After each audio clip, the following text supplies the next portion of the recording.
नमस्कार दोस्तों, जय जोहार। मैं कौशल तिवारी और बिहनिया संझा में आपका स्वागत है।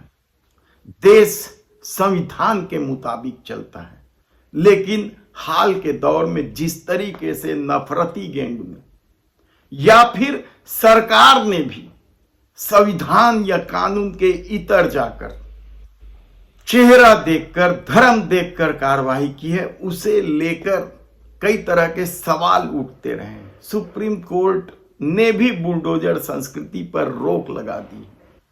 बुलडोजर विध्वंसक का प्रतीक है, लेकिन इस प्रतीक को भी यदि योगी आदित्यनाथ के साथ चिपका दिया गया है और वे इससे खुश हैं, तो फिर आप समझ सकते हैं कि इस देश में किस तरीके से नफरती गैंग सक्रिय है और वोटों की राजनीति के लिए कितना घिनौना खेल खेला जाता है। पहले ही विवादों में आ गए। पंडित प्रदीप मिश्रा ने किस तरीके से धमतरी में अपने प्रवचन के दौरान खुलेआम लोगों से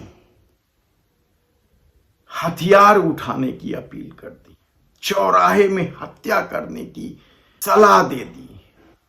तो फिर क्या अब यह माना जाए कि पंडित प्रदीप मिश्रा भी उन्हीं नफरती गैंग में शामिल हो गए, उन्हीं नफरती गैंग के सदस्य बन गए, जिन नफरती गैंग को लेकर न्यायालय ने भी टिप्पणी की।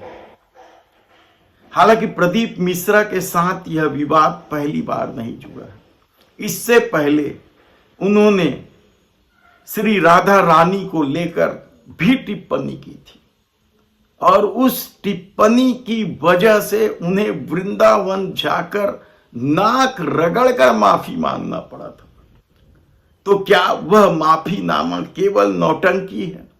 जैसे आमतौर पर जो नफरती गैंग के लोग विवाद होने पर माफी मांग लेते हैं, क्या प्रदीप मिश्रा ने भी उसी तरह की माफी मांगी थी? धमतरी में प्रदीप मिश्रा ने क्या कहा, पहले सुन लीजिए। कि लंका का राजा रावण ने सीता को छुआ था। लंका के राजा रावण ने मां जानकी को छुआ और लंका लेकर गया। तो आज तक दशहरे पर, विजयदशमी पर पूरे भारत की भूमि पर रावण का पुतला जलाया जाता है।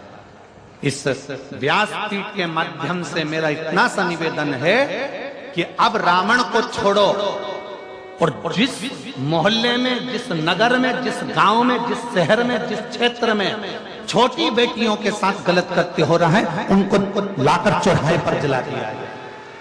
यानी सोचिए आप कि किस तरीके से इस देश के लोगों को कानून के रास्ते पर चलने की बात सिखाने की बजाय यदि धर्माचार्य कानून हाथ में ले लेने की सलाह देने लगे हैं, तो फिर ऐसे धर्माचार्यों की नीयत पर सवाल नहीं उठना चाहिए। या फिर इस दौर में पंडित प्रदीप मिश्रा ने इतनी धन संपदा इकट्ठा कर ली है कि अब वह कानून को भी अपनी जूते की नोक पर रखना चाहते हैं। ऐसे कई सवाल हैं। भले ही आप कह दें कि सामान्य तौर पर बलात्कारियों को लेकर प्रदीप मिश्रा के मन में गुस्सा रहा होगा, इसलिए उन्होंने यह बात कह दी, लेकिन यदि गुस्सा इस तरीके से संतों पर हावी हो रहा है, तो फिर वे किस काम के साधु और संत?